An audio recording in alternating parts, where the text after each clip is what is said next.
Junjung Derajat ini tus ini ya, ini Tuban Mojopahit ini. Tantingannya ringan, tipis, kerisnya tipis sekali. Tuban Mojo. Jabat. Nambah jabat yang kesini, wah ini udah. Jadi saya ngomong begini nggak asal ngomong, saudaraku, boleh siapapun di Indonesia yang suka pusaka mau silaturahmi ke sini. Kalau sungkan sama Mas Irfan, saya bisa antar. Kita ngobrol sampai pagi. Hanya banyak Pamor Tejo Ginurung, tapi yang bagus, yang memiliki besi yang halus dan memiliki paman getep itu pasti langka. Seperti itu. Juga menandakan bahwasanya empu yang menempa ini adalah empu dalam. Empu dalam. Ya, karena kalau ujiannya empu, antara empu yang mau dimasukkan ke dalam keraton ataupun yang di luar, itu ujiannya membuat Tejo Ginurung secara sempurna. Maksud teman-teman bakul keris cuma Tejo Ginurung banyak. Cuma coba Anda cari yang pamor winning. Ini di pameran-pameran pun langka. Ini saya di daerah Jember, ini daerah Rambi Puji.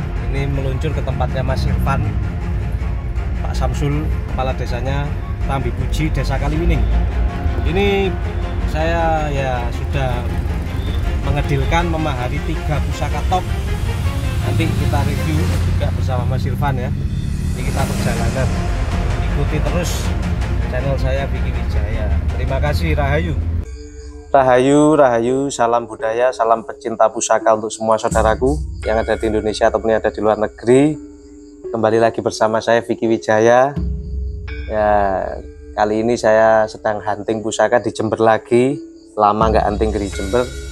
Jadi sempat dari rumah Kaji Wawan, sempat dari rumah orang antikan juga. Ini saya langsung hampir ke Mas Irfan di Rambi Puji, di Desa Kaliwining ya Mas ya. Yeah.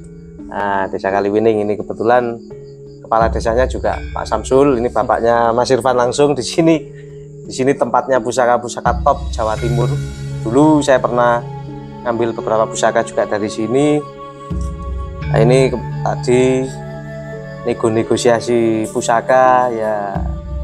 Alhamdulillah saya dapat bisa membawa pulang 3 pusaka ini dari Mas Irfan yang saya katakan pusaka ya cukup bagus. Apalagi ini sudah mendekati Pilpres pemilu, ini pusakanya kok kebetulan pamor-pamornya ini pamor-pamor untuk beserta dapurnya untuk kepemimpinan ya Mas ya. Iya. Ini lambang-lambang kepemimpinan ya, mungkin ini juga apa ya, lantaran doa ini yang sebagai penunjang pemimpin. Oke, langsung Mas Irfan nggih. Kula lihat nih Mas Irfan nggih. Ini yang pertama ini sudah saya mahari. Nah, ini pusakanya saudaraku, bisa terlihat detail ya. Nah, ini Luk 7. Ini dapur apa Mas? Dapur Carubuk itu. Carubuk ya Mas ya? Iya. Ya ini ya Luk 7 ini dapurnya Carubuk ya Mas Irfan ya. Lambe Gajah 1. Wah, ini pamornya ini. Menurut filosofi Jawa itu Luk 7 itu pitulungan Mas. Pitulungan ya Mas ya? Ya, terus tepat ada di pamor itu Junjung Derajat. Junjung Derajat. Ya, seperti itu. Nah, ini untuk calekan ini Mas, untuk Pilpres ini. Nah, ini Junjung Derajat Luk 7 Carubuk. Kalau Junjung Derajat Mas Irfan, untuk filosofinya mungkin nanti saya menambahkan dari Mas Irfan. Kalau Junjung Derajat gimana Mas? Ya, kalau menurut saya sendiri kebetulan selama ini pusaka ageman dari keluarga saya yaitu memang Junjung Derajat. Jadi Junjung Derajat ini mungkin filosofinya yaitu untuk sebuah derajat yang tinggi ya, terus apalagi dapur Luk 7 ini intinya menjadi ikon pitulungan. Jadi apa yang akan diharapkan atau orang yang memiliki hajat ya, insya Allah dengan perantara doa empu yang ada di pusaka ini dengan pamor tersebut bisa dikabul hajatkan. Dikabul hajatkan ya Mas. Iya, seperti itu. Luk 7 saudaraku, ini Junjung Derajat ini tus ini ya, ini Tuban Mojopahit ini. Tantingannya ringan, tipis, kerisnya tipis sekali. Tuban Mojo materialnya. Detail. Amornya detail, ini halus ya. Ya, ini pusaka bagus, pusaka termasuk pusaka ageman kalau menurut saya Mas Irfan. Makanya saya langsung kretek Mas Irfan. Saya tanya Mas Irfan, Mas ada keris yang mau dikeluarkan? Karena di Mas Irfan ini tidak semuanya keris dikeluarkan, banyak di sini pusaka. bener saudaraku, ini banyak. Dan Mas Irfan ini juga milih orang, karena kan pusaka kan pemilih Mas, enggak pernah Mas Irfan menawari saya pusaka, enggak pernah, pasti saya tanya duluan, karena di sini enggak semuanya dimaharkan ya Mas ya. Kebetulan cuma Vicky yang bisa ngeluarkan. Ya ini kebetulan ya, karena sudah kayak saudara. Jadi kadang saya maksa-maksa di sini, terus terang pusakanya top luar biasa. Mungkin kalau ada teman-teman Jawa Timur, Jember, boleh dicari tempatnya ini di sini di Jember, daerah Rambi Puji, Desa Kaliwining. Kepala desanya Pak Samsul. Silakan datang ke sini, mau konsultasi tambah seduluran ya kan, Ya, apa Mas Irfan ya? Mungkin mau belajar pusaka. Kalau perihal jual beli itu nomor sekian. Nomor sekian. Yang penting itu kita sama-sama belajar. Sama-sama Untuk belajar. menggali budaya seperti itu. Itu karena Mas Irfan sendiri bukan pedagang keris, bukan, tapi pelestari. Makanya pusaka di sini memang dirawat secara baik. Juga banyak pusaka yang disinengkerkan, artinya tidak gampang ditunjukkan orang. Banyak juga teman-teman kolektor besar ataupun pejabat banyak yang datang ke sini untuk cari pusaka-pusaka yang untuk diagem, seperti itu. Makanya Mas Irfan sendiri nggak mudah untuk memaharkan pusaka. Kadang bakul keris nggak dijual, bilangnya nggak dijual kan gitu Mas Irfan. Ini nggak dijual, seneng. Apalagi kalau handle-handle gading, kok pusaka top Jawa Timur. Saya rasa saya keliling di Jawa Timur ya, di sini pusatnya, di sini wis. Nggak ada, kalau orang cari ke pamor yang istimewa itu ya pusaka Jawa Timur. Kalau pusaka Jogja, Solo mungkin luas, tapi rasa dari pusaka Jawa Timur ini berbeda, saudaraku, berbeda. Jadi lebih wingit, lebih gagah, seperti itu. Ini ya alhamdulillah bisa saya bawa pulang ke gubuk saya. Ini tidak tahu siapa yang berjodoh, atau ini mungkin memang jodoh saya, karena Luk 7 itu ya di filosofi Jawa itu pitulungan, ada pitutur, piwulang, bahkan ada nyelamati bayi Mas Irfan itu mitoni. Pitoni itu kan selamat, angka keramat di Jawa itu 7 itu angka keramat sebagai pertolongan atau pitulungan dari sang pencipta, yang sang pemilik punya hajat apa itu akan ditolong, seperti itu. Dan kebetulan pamornya junjung derajat. Kebetulan ini pamornya junjung derajat untuk menaikkan derajat sang pemiliknya. Jadi biasanya ini dicari Mas Irfan untuk orang yang mau jabat kan, untuk menaikkan derajatnya. Karena pusaka junjung derajat ini dipercaya tuahnya ada kewibawaannya. Ibaratnya keberuntungan lah, kalau mau pilihan camat, pilihan Kades, DPR, Kades itu untuk ya. Ini kebetulan sudah ada 6 di sini. pejabat. 6 pejabat yang ke sini. Wah, ini udah. Jadi saya ngomong begini nggak asal ngomong, saudaraku, boleh siapapun di Indonesia yang suka pusaka mau silaturahmi ke sini. Kalau sungkan sama Mas Irfan, saya bisa antar. Kita ngobrol sampai pagi. Ya. Di sini pusatnya pusaka pokoknya itu. Pagi sampai sore, sore sampai pagi lagi. Nah, nggak apa-apa.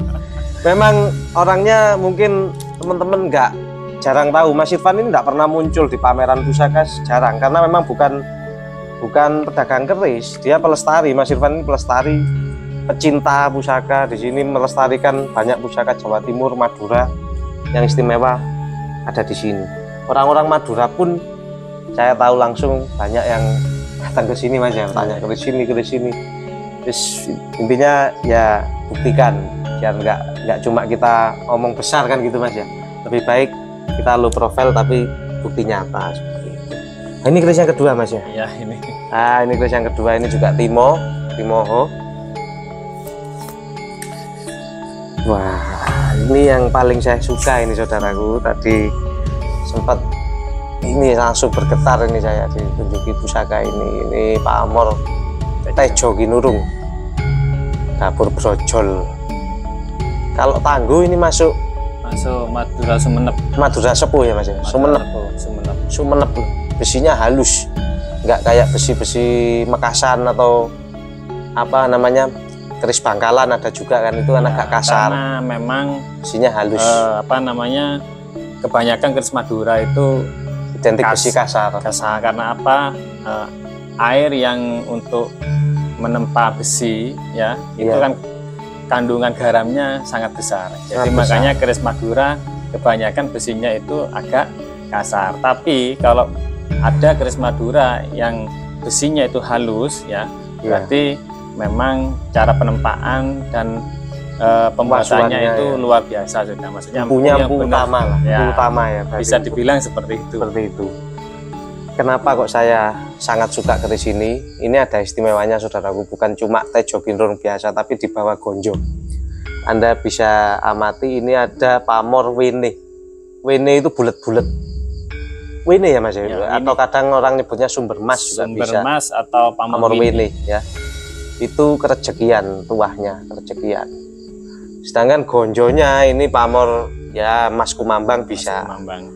Ini serat ini berlapis-lapis dimuter mengelilingi gonjo kendit seperti gonjo kendit tapi tumpuk berlapis-lapis. Itu satu bilah memiliki tri pamor itu. Tri pamor ibaratnya iya. Ada pamor winihnya, ada Mas Kumambangnya, ada Tejo Ginurungnya.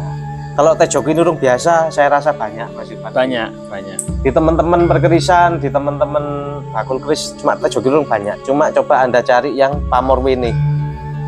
Ini di pameran-pameran pun langka. Jadi ini kalau secara filosofi ya bisa dikategorikan lengkap Mas Ivan kalau menurut saya. Ya, betul. Lengkap lah, ini ada unsur kerejekian. Terus Tejo Ginurung sendiri ini kan wengkon, ada adek satunya itu ya, ada sodo lanangnya satu.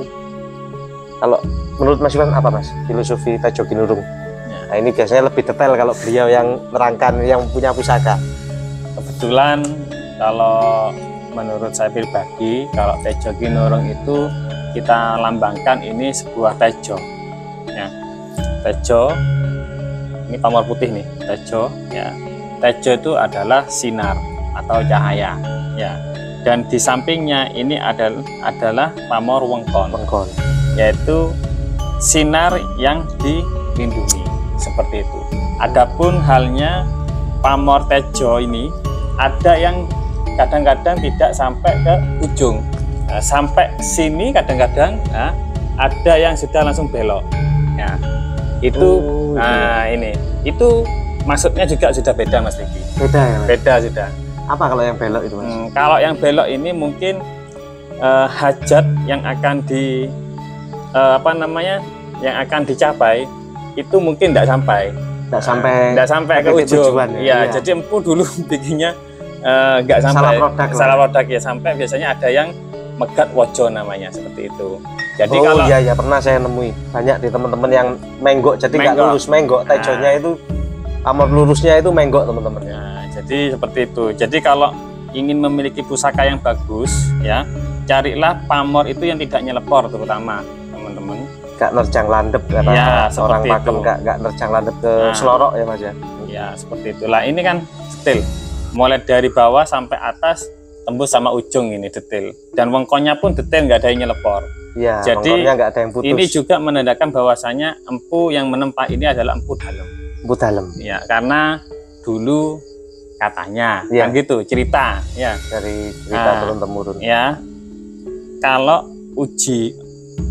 ujiannya empu antara empu yang mau dimasukkan ke dalam keraton ataupun yang di luar, itu ujiannya membuat Tejo Ginurung secara sempurna. Makanya banyak pamor Tejo Ginurung, tapi yang bagus, yang memiliki besi yang halus dan memiliki pamor detail itu pasti langka seperti itu. Langka. Nah, kalau Tejo Ginurungnya banyak. Tapi ya itu ya Mas ya. Ini bisa nanti di-search sama Mas Vicky detailnya ya. Kebetulan dan akhirnya pusaka ini ya dimiliki sama Mas Vicky meskipun saya berat hati gitu. Tapi nggak apa-apa ini.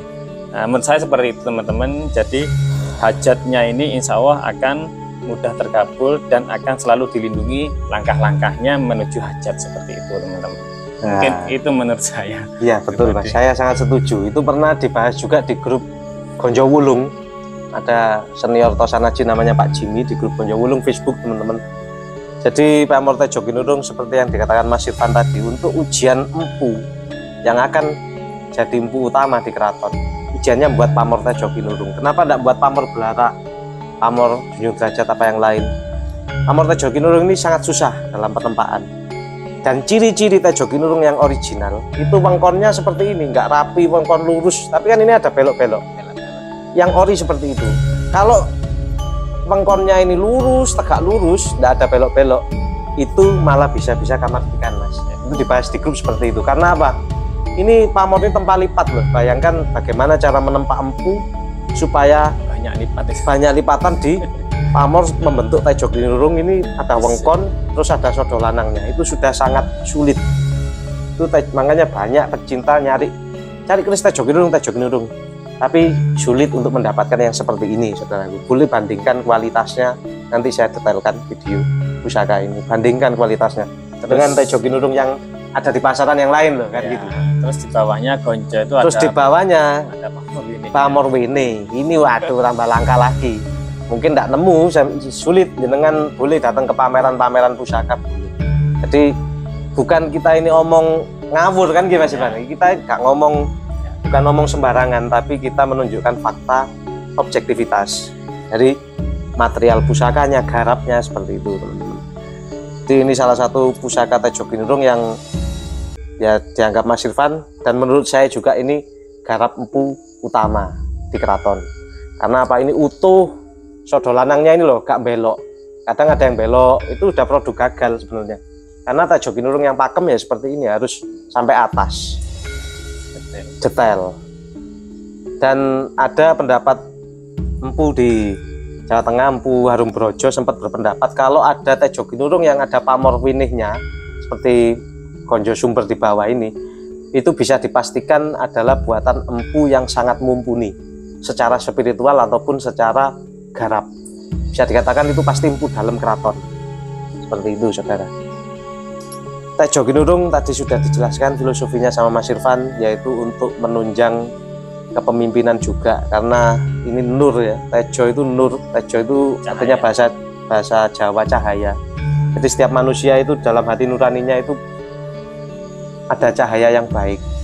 Makanya dikurungi ini maksudnya dilindungi agar manusia itu selalu mengikuti cahaya yang baik, mengikuti kata hati yang baik, bukan mengikuti bayang-bayang atau karena kan pasti ada dua pendapat, setiap ada kejadian ada dua pendapat. Ini kita mau mengikuti yang baik apa yang enggak baik, seperti itu. Jadi pilihan tergantung kita. Kalau kita mengikuti yang baik, insya Allah ya selamat dunia akhirat, seperti itu. Dan kalau menurut kepercayaannya, pamor tejo ginurung itu dipercaya tuahnya menambah unsur kewibawaan. Ini juga sama pusaka yang untuk kepemimpinan.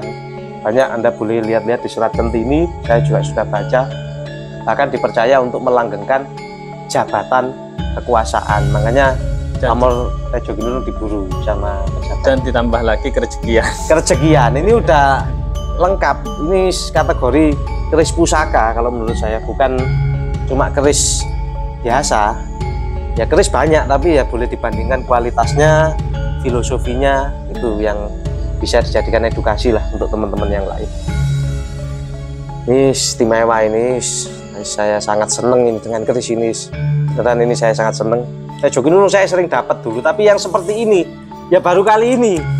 Garap istimewa, utuh, kondisi terawat, di sini sudah tidak ada. Udah langka. Di Jember saya kemarin ada. Pernah dulu saya punya Mas Vicky seperti ini. Kebetulan laku sama temannya Om Gusti ya. Om Gusti Patajinoso Barong ya. Om Gusti Patajinoso Barong dulu temannya ada dari Jakarta. Nah, persis seperti ini. Di bawahnya ada pamor winihnya. Pada waktu itu mungkin ada sekitar 11 tahun yang lalu Mas Vicky. 11 tahun yang lalu. Iya, pameran pada waktu di Jember itu. Terus baru dapat lagi ini nggak lama ya. Terus juga ternyata dipinang lagi sama Mas Vicky.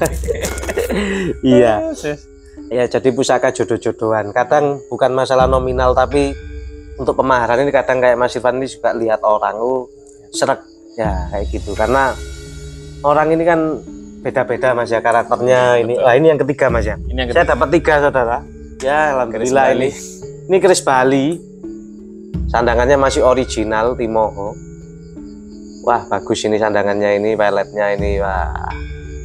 Ini juga saya suka, meskipun keris Bali ya, Bali sepuh kalau menurut saya. Wah ini saudaraku, indah ini keris Bali itu indah ya. Ricikannya itu gimana ya, indah. Ini meskipun tantingannya ringan, karena Bali sepuh ini. Bali era-era Mojo mungkin, kalau nggak Mataram awal. Saya lihat besinya Karena besi Bali kan juga macam-macam. Ada yang era Mataram tandingannya berat, ya Mas ya. Ya. Ini era tua, ini Bali sepuh, bukan Bali era muda. Karena kita lihat materialnya ya teman-teman, terus tandingannya enak, ringan. Ini dapurnya apa ya Mas? Pasopati. Pasopati. Nah, ini kalau menurut Mas Irfan gimana ke sini? Listrikannya lengkap juga. Ini saya sebenarnya lama sudah nggak buka pusaka, Mas Vicky. Ini kalau menurut saya ini adalah dapur Pasopati. Kenapa kok dibilang dapur Pasopati? Karena di sini ada yang namanya kembang kacang, ini pokok. Pokok ya? Ya, ini pokok. Ini bisa mungkin detail, ini kembang kacangnya iya, pokok. bukan patah ya saudara, Ya. pokok. Terus di sini ada juga lambe gajahnya ini. Lambe gajah. Ini hanya satu. Ya. Dan sogoannya rangkap dua. Ya. Di sini ada namanya lis-lisan. Nah, ini nanti kalau di detail ini ada ini. Ini di bawah ini ada lis-lisan di pinggir ini. Oh, nah, iya, ini iya, makanya ricikannya semua. lis-lisan. Terus ini namanya ri pandan. Nah, di sini. Dan kebetulan ini buntut urang, Mas Vicky. Buntut urang ya? Iya, biasanya di apa namanya? Di gonco yang sebelah ujung ini ya, sebelah kanan ini ya. Ini adalah gepeng, ini namanya buntut urang. Oh iya iya Nah, betul. Seperti itu. Dan ya. kebetulan di sini juga gonconya ini Mas Kumambang. Mas Kumambang. Nah, sama di sini. Nah, dari ricikan tersebut jika digabung semua, ini namanya Pasopati. Dapur Pasopati. Nah, seperti itu. Kalau pamornya ini intinya pedaringan kebak. Pedaringan kebak rezekian ya. Nah, pedaringan kebak ini filosofinya untuk rezekian. Rezekian. Nah, seperti itu. Tapi ya banyak, Mas Vicky. Kalau seumpama ini dimasukkan ke dalam cerita pewayangan. Oh iya. Ya. Secara filosofi mungkin Mas Vicky pewayangan sudah tahu. Ya, seperti Anwar itu. Juna. Ya, ini adalah pusakanya, seumpama pusakanya Arjuna. Nah, jadi kalau dimasukkan dalam pewayangan, Pasopati itu adalah pusakanya Arjuna. Yang namanya dapur apa namanya? Panah itu apa? Dapur panah wulan tumanggal. Oh iya Nah, iya. itu pusakanya Arjuna. Pusaka pamungkas itu Mas. Nah, pusakanya Arjuna.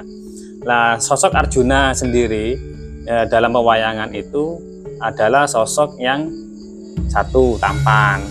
Nah, iya. Ya, ahli perang. Ahli perang Dan dia orangnya spiritual. Spiritualis tinggi ya. Ya, seperti itu. Mungkin karakter daripada dapur Pasopati tidak jauh dari karakter yang ada pada Arjuna. Seperti itu Mas Vicky. Iya betul.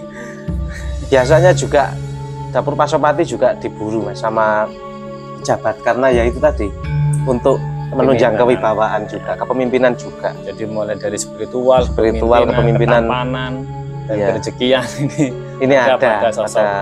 Dan juga ahli perang. Soalnya pemimpin itu sekarang cuma calon kades ataupun calon apapun ya harus pintar dalam strategi seperti iya itu. Jadi pejabat itu pasti ahli strategi ya. Strategi sekarang, kalau eranya dulu kan perang, kalau sekarang ya politik, pembangunan, bagaimana mengembangkan masyarakat ini supaya lebih maju, supaya lebih sukses, seperti itu.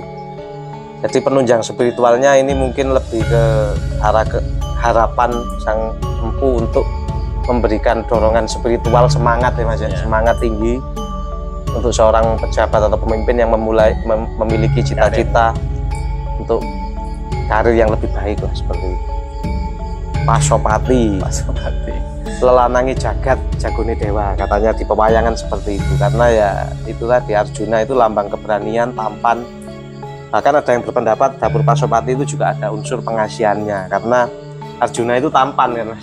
Arjuna itu tampan, dapur lurus. Kalau di Bali kerajaan yang sepuh itu ada namanya Karangasem Mas Vicky. Karangasem. Karangasem seperti itu. Kebetulan kalau ini pusaka Pasopati yang jenengan pegang saat ini adalah keluaran dari kerajaan Mengwi. Ya. Mengwi Bali ya? Ya, Bali juga sama. Iya, iya, iya. Jadi di Bali itu ada beberapa kerajaan. Ya, cuma yang paling sepuh itu di sana namanya Karangasem. Okay. Tapi Mengwi ini juga termasuk sepuh ya. Iya, karena Bali kan kebanyakan ada yang panjang, yang era-era Mataram tapi berat tandingannya. Oh, ini kan ringan. Saya rasa ini tangguh sepuh. Karakternya itu sudah karakternya halus, pamornya seperti itu. Isinya halus. Ini seneng juga megang ini. Handle-nya loh kendit saudaraku, ini handle Bali, masih ori lagi sama warangkanya. Ori sama warangkanya. Ori semua ini, jadi makanya saya seneng. Karena apa ya, pusaka gini ini juga pusaka ageman, kalau di Bali udah ageman. Pas itu warangkanya tuh. Coba dicek. Iya loh, pas ini. Pelek, memang ori gawan ini warangkanya, semuanya ini ori gawan. Jadi seneng kalau pusaka seperti ini itu nyimpen, seneng. Lawasan kalau kata orang-orang. Jadi memahari pusaka itu ya memang kita harus lihat secara objektif, kita harus membandingkan kualitasnya, tidak bisa dipukul rata harga murah ya, apalagi pusaka sampai harga di ratusan ribu ya ada, memang ada. Saya sendiri menyediakan, nanti pasti akan saya spill. Cuma kalau sementara ini saya lebih seneng pusaka-pusaka yang mantep di hati. Kalau gini kan pusakanya lega, di hati itu seputus original, bagus kualitasnya, itu beda rasanya dengan pusaka-pusaka yang kelasnya biasa lah seperti itu. Ya mungkin itu yang bisa saya sama Mas Irfan edukasi ya Mas ya ke teman-teman ya. Jadi untuk teman-teman yang baru suka pusaka itu pelajari dulu sejarahnya, pusakanya, detail-detailnya. Kalau udah itu tuntas, baru pakai rasakan auranya. Berbeda kok. Tapi kalau belajar itu jangan sampai hanya belajar di Google ya, jangan, nggak bisa. Buku jangan. Kalau harus belajar terjun, harus nanting. Makanya banyak Mas Irfan, teman-teman itu orang tanya, saya enggak kenal lah apa ya, banyak lah teman-teman, Mas ini tangguh apa, ini sepuh apa enggak. Saya bukannya enggak bisa jawab, karena apa, saya enggak berani memastikan saudaraku. Kalau enggak saya tanting, saya enggak berani memastikan. Makanya saya kalau pas ikutannya Mataram Mas, kalau pas ikutannya Belambangan. Kalau menjamin ini sepuh apa enggak, saya enggak berani, kecuali saya nanting pusakanya. Seperti itu. Mungkin ya untuk teman-teman yang mau belajar, monggo silaturahmi, sambung. Kita terbuka untuk siapa saja. Ya, saya dulu juga lama di Jember, 6 tahun gabung paguyuban Nusop Barong Jember. Ini juga ditunggu-tunggu pamerannya paguyuban Nusop Barong ini. Ini Lumajang juga nggak tahu ini tahun ini, mungkin ya insya Allah kita juga mau mengadakan pameran. Mungkin itu Mas Irfan, saya terima kasih banyak. Ya, ini sudah boleh mereview di sini, sudah boleh saya mahari. Ya ini kurang lebihnya saya mohon maaf, sama Mas Irfan saya mohon maaf, kurang lebihnya sama teman-teman juga. Mungkin itu dari saya. Ya moga-moga di Indonesia ini banyak pecinta baru pusaka. Harapan saya pribadi maupun harapan kawan-kawan se-Indonesia, baiknya pecinta pusaka, kita harap satu rumah minimal punya satu pusaka. Jadi kita harus bangkit, Nusantara ini udah saatnya bangkit. Bukan cuma Indonesia yang seperti ini, tapi kita harus lebih baik lagi, lebih maju. Kita berani dan kita bisa, saya yakin bisa bersaing dengan bangsa lain. Karena dari ramalan mbah-mbah kita dulu yang udah mumpuni di bidang metalurgi, pembuatan pusaka, mumpuni di bidang spiritual, ahli pertanian, ahli nelayan, itu ya dari Indonesia. Cikal bakalnya Indonesia ini orang-orang sakti dulu, bukan orang-orang sembarangan, orang-orang pintar. Cuma kita harus lebih lagi maju. Ya ditunjang kita mencintai budaya kita sendiri dan dari spiritual, dorongan doa leluhur kita. Mungkin itu saja. Terima kasih Mas Irfan, ini waktunya. Terima kasih saudaraku, rahayu, salam budaya, salam pecinta pusaka.